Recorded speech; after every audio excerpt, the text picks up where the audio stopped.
Jumpa lagi teman-teman, para subscriber, para penonton semua yang setia mengikuti video-video kajian-kajian atau pemahaman-pemahaman terkait dengan hukum atau pembahasan-pembahasan terkait dengan hukum. Nah, para penonton yang baru menonton video ini, silakan untuk mendukung channel ini dengan subscribe, dengan menonton, like, dan membagikan video-video yang saya upload di channel ini. Oke, pada kali ini kita akan membahas terkait bagaimana jika seseorang menggunakan atau memanfaatkan KTP orang lain oleh teman sendiri, baik yang sudah dikenal ataupun yang nggak dikenal. Jadi seperti apa konsekuensi hukumnya, seperti apa langkah-langkah hukumnya. Mari para penonton semua untuk mengikuti sampai video ini selesai. Jadi kalau contohnya ya, ada temannya yang sudah kenal lama atau orang lain yang kemudian mungkin dia memegang KTP, kemudian KTP tersebut dimanfaatkan untuk mengajukan pinjaman secara online atau dikenal dengan nama pinjaman online. Nah, apa kerugian yang kita alami? Nah, kerugian yang kita alami pertama itu pastinya dengan menggunakan KTP kita itu tercatat nama kita telah melakukan pinjaman online. Nah, kemudian kita nama kita di KTP tersebut sudah langsung terverifikasi di akun di mana diajukan pinjaman online tersebut, yang kemudian contohnya tidak dilakukan pembayaran. Nah, itu kan menjadi merugikan kita sendiri, merugikan yang punya KTP. Nah, konsekuensi hukumnya seperti apa? Nah, konsekuensi hukumnya adalah pertama itu seseorang yang melakukan demikian maka dapat dikenakan ya, ataupun dapat sudah melanggar hukum gitu ya, sudah melanggar hukum, di mana dalam ketentuan Undang-Undang ITE atau informasi transaksi elektronik itu sudah diatur. Nah, kalau orang dengan sengaja itu ya melakukan transmisi ya identitas orang gitu ya, itu dapat dijerat hukum gitu. Nah, di mana dalam pasal 32 ayat 1 Undang-Undang ITE itu menyatakan bahwa setiap orang dengan sengaja dan tanpa hak atau melawan hukum dengan cara apapun mengubah, menambah, mengurangi, melakukan transmisi, merusak, menghilangkan, memindahkan gitu ya, menyembunyikan suatu informasi elektronik dan atau elektronik milik orang lain atau milik publik, maka dapat terancam hukuman ya, dapat terancam hukuman atau pidana penjara paling lama 12 tahun dan denda paling banyak Rp 12 miliar. Nah gitu, jadi jangan sampai salah menggunakan KTP orang lain. Ancamannya luar biasa ini, 12 tahun loh. Nah, kemudian sebenarnya di dalam pasal ini unsur apa sih sebenarnya yang kemudian dapat menjerat orang yang menggunakan KTP seseorang secara ilegal atau melakukan peminjaman online tanpa ada izin dari yang punya KTP.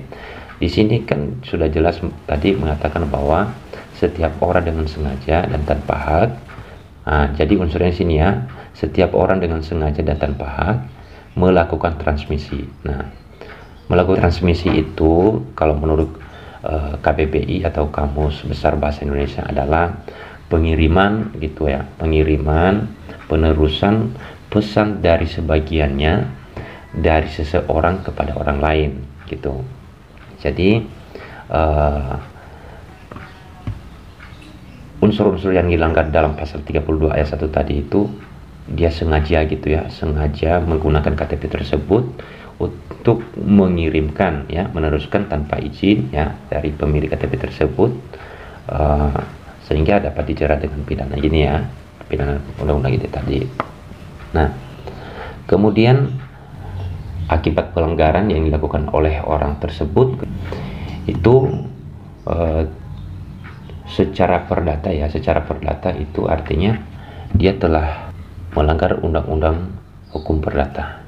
Nah, melanggar undang-undang perdata itu dalam pasal 1365 KUH Perdata bahwa tiap perbuatannya yang melanggar hukum dan membawa kerugian kepada orang lain mewajibkan orang yang menimbulkan kerugian itu karena kesalahannya untuk mengganti kerugian tersebut. Nah, akibat perbuatannya tersebut itu kan mengakibatkan kerugian kepada orang yang pemilik, sehingga dapat dituntut secara perdata juga selain dari konsekuensi hukum secara pidana tadi. Nah, dapat kita lihat dalam pasal 26 ayat 2 Undang-Undang Nomor 19 Tahun 2016 mengatakan bahwa setiap orang yang dilanggar hak pribadinya dapat mengajukan gugatan atas kerugian yang ditimbulkan. Nah, gini, maksudnya dari perbuatan orang yang melakukan atau memanfaatkan KTP secara ilegal atau tanpa izin pemilik KTP tersebut, itu konsekuensi hukumnya itu baik secara pidana ada, baik secara perdata ada. Nah, tadi yang saya sampaikan itu bahwa dapat dijerat hukuman pidana paling lama itu 12 tahun dan denda 12 miliar. Itu secara pidana itu sudah melanggar, dengan dia sudah melakukan transmisi tadi, itu melanggar undang-undang ITE di pasal 32 ayat 1 tadi.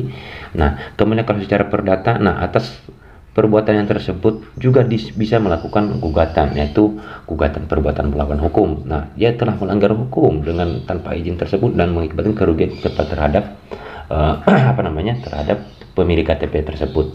Nah, itu dapat kita mengajukan gugatan ke pengadilan untuk melakukan mengganti rugi atas akibat dan keuntungan dari perbuatan yang tersebut. Nah, pasal yang dapat kita gunakan di situ adalah itu pasal 1365, yaitu terkait dengan perbuatan melawan hukum dalam KUH Perdata, dan di pasal 26 ayat 2 Undang-Undang Nomor 19 Tahun 2016. Nah, kita punya hak untuk melakukan gugatan terhadap perbuatan orang lain telah merugikan pemilik KTP tersebut.